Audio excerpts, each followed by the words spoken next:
Anyone can become rich. And not just in money, but in every way. I want to read something to you about one of the people that I'm always talking about. I'm always talking about Colonel Sanders and Kentucky Fried Chicken, you know, as an example. And People magazine of October 7 carried an article on him.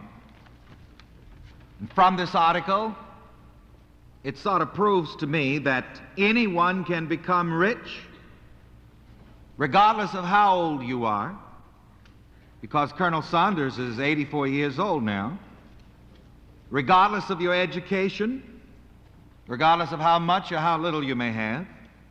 Colonel Sanders dropped out at 6th grade. I don't advise you to do that. But when you read things like this, it lets you know that there is an opportunity for anyone to be what he wants to be, to do what he wants to do, and to have what he wants to have. In this business of acquiring money, right away I'm going to also advise you to form a habit which I have formed. Everything that you can get your hands on that gives examples and stories about successful people, you just gobble it right up. Keep your ears and your eyes open for success. Too many times people today are just like they were in the days of Jesus. He said, having eyes you see not, and ears you hear not. Success and prosperity are within you and all around you all the time, in spite of all of the pessimistic things that you can look at. And once you learn to focus your mental vision on success, you'll always be seeing it, and you will increase your own experience of it. Some of the wealthiest people in the world today started out as poor as dirt, so to speak. But too many times when people see the so-called rich people, they don't think about that. They forget. They just curse the rich. And I tell you time and time again, as long as you curse the rich and criticize the rich, you'll never be one of them. Henry Ford didn't start as a billionaire. Many of the multi-millionaires today, their families came to America with less than nothing. All right. I want to share this with you. I want to read this, and I want you to listen. Listen with your heart. Colonel Sanders and his lady, he cooks and she cleans the pots. Oh, some of you may not know who Colonel Sanders is. He started Kentucky Fried Chicken. A lot of people do. According to the title of a new little autobiography by the octogenarian Kentucky Colonel Harlan Sanders, life as I have known it is finger-licking good. But of course, the book doesn't quite mention all of the deep fat under the dam before his life got so tasty. The colonel was divorced at 57, wiped out at 65, when a new interstate bypassed his Kentucky Crossroads gas station and cafe. But along the way, Sanders was remarried to one of his former waitresses, and that made a difference. I always hired widows and children, he recalled, because they had to work and didn't have any foolishness about them. Claudia, too, was a grass widow, and like the colonel, combined sufficient earnestness. What's that word? Earnestness, with appropriate marketing foolishness to turn the chicken biz into a barrel of billions. It was in 1955, backed by his first $105 Social Security check, his mother's recipe, and a patent-pending special pressure cooker that Colonel and Mrs. Sanders got into their 1956 Ford and into the consulting-cum-franchising business, teaching roadhouses how to straighten up and fry right. I want you to notice what he started with in terms of money. You know, some people say if I had $1 million, if I had 1,000. But he started with a $105 Social Security check.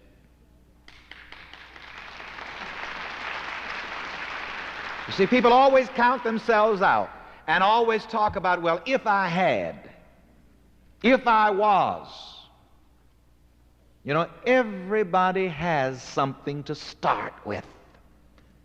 And I want to put that in the first person. And I want you to touch yourself and say to yourself, I have something to start with. Come on.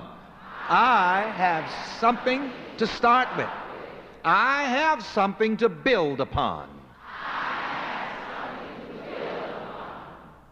And you see, but people always downgrade what they have and belittle it. But this man took a $105 Social Security check, started a multi-million-dollar business. The article continues, Claudia and me got up a sort of an act. We would go into a franchise place and she would wear the old-time dress, the hoop skirt, you know, and I'd be in my Kentucky Colonel outfit. She would serve the chicken, and when I was done in the kitchen, I would come out and mingle with the guest. 7 years later, the Sanderses sold their Kentucky Fried Chicken secret formula and slogan to a Louisville-based syndicate for $2 million. Which, wait a minute though, that's worth a clap, but just wait 1 second to this. Which in turn was absorbed by Hugh Blaine Incorporated in 1971 for $285 million. Now go ahead, let loose and clap. You see, this is another thing. You should learn to praise success. Write that down. Praise success. Praise the success of others. You should learn to praise prosperity. Praise the prosperity of others. But people are in the negative habit, as I say, of cursing the rich. All right, so far here in reading this article, we see that a man started out with a $105 Social Security check, and now his business was absorbed in 1971 for $285 million. Isn't that success? Isn't that prosperity? And you should get excited. One of the ways to prosper yourself, again, is to get excited over prosperity. Get excited about success, wherever you see it. Because anything that you really become emotionally exercised about, it's going to rub off on you at some point or the other.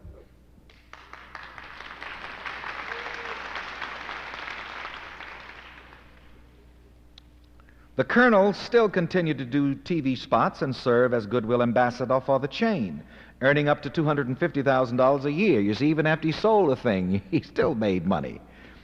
Doing publicity for it, $250,000 a year, just doing publicity.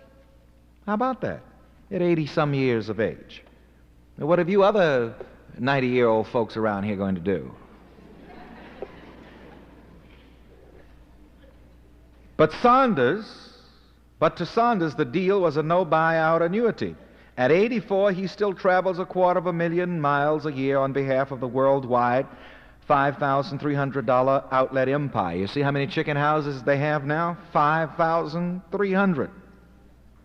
Last winter, when he and Claudia, now in her 70s, were talking about establishing a new chain of Colonel's lady dinner houses, with sit-down dinners of ham and lobster as well as chicken, the Sanderses accused Hugh Blaine of obstructing their new business and demanded $122 million damages. It now all seems like a mutual misunderstanding. Holland and Claudia have since sold their gabled Southern Man's and the adjoining original Colonel Ladies Restaurant, and it goes on to tell a few other things, but I'll skip and read something else.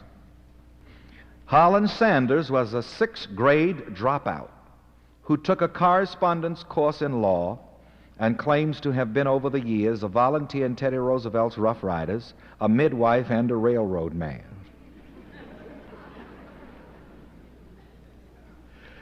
And it goes on to tell some other interesting things about him. But now, who could read an article like that and not become rich? You said I could.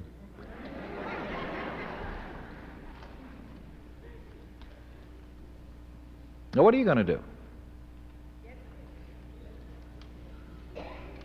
You can't say I'm too old. Now, this man had one simple, very simple talent that I tell you about. He could fry chicken. Another multi-million-dollar food franchise business now is McDonald's. And as I've told you before, nothing but a greasy hamburger.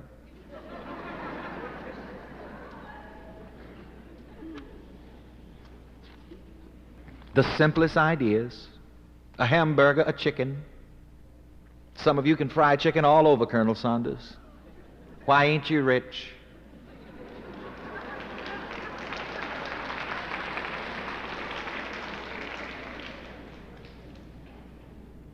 You'd be surprised to know how many of you here who think that you have no talent. You have a multi-million-dollar talent. And I say that each one of you has a multi-million-dollar talent. And I'm going to ask you to acknowledge it, and by acknowledging it, it will come forth into your awareness. So touch yourself and say, I have a multi-million-dollar talent. Come on. Some of you don't convince me. Some of you don't sound like you believe it. Come on, if you believe it, stand up and point to yourself and say it. Come on.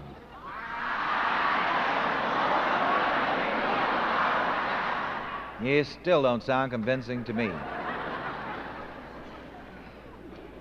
Come on, say it like you mean it before you sit down. Come on.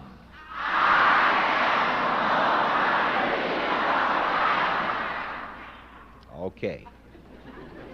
Now, if you keep telling yourself that and you keep believing it, it will come to your notice. Remember, in the Gospels, Jesus made this statement, he shall have whatsoever he saith. If you say something and believe it, a man who says something and believes it, he shall have whatsoever he saith.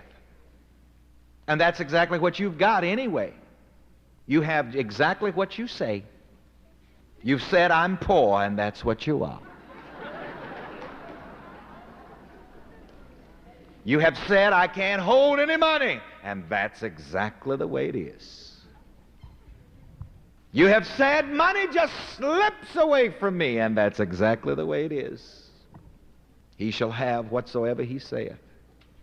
You have said, these are hard times, and that's exactly the way they are. As the Bible says again, thou art ensnared by the words of thy mouth. There's only one mouth that can curse you, and that's your own big mouth. And truly, there is only one mouth that can bless you, and that is your own big mouth. And so if you can use your big mouth to curse yourself, I'm here to teach you how to use your big mouth to bless yourself.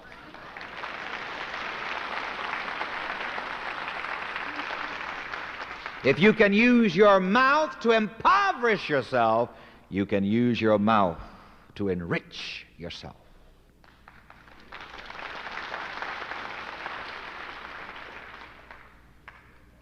You are your opinion of yourself. Whatever your opinion of yourself is, that's what you are.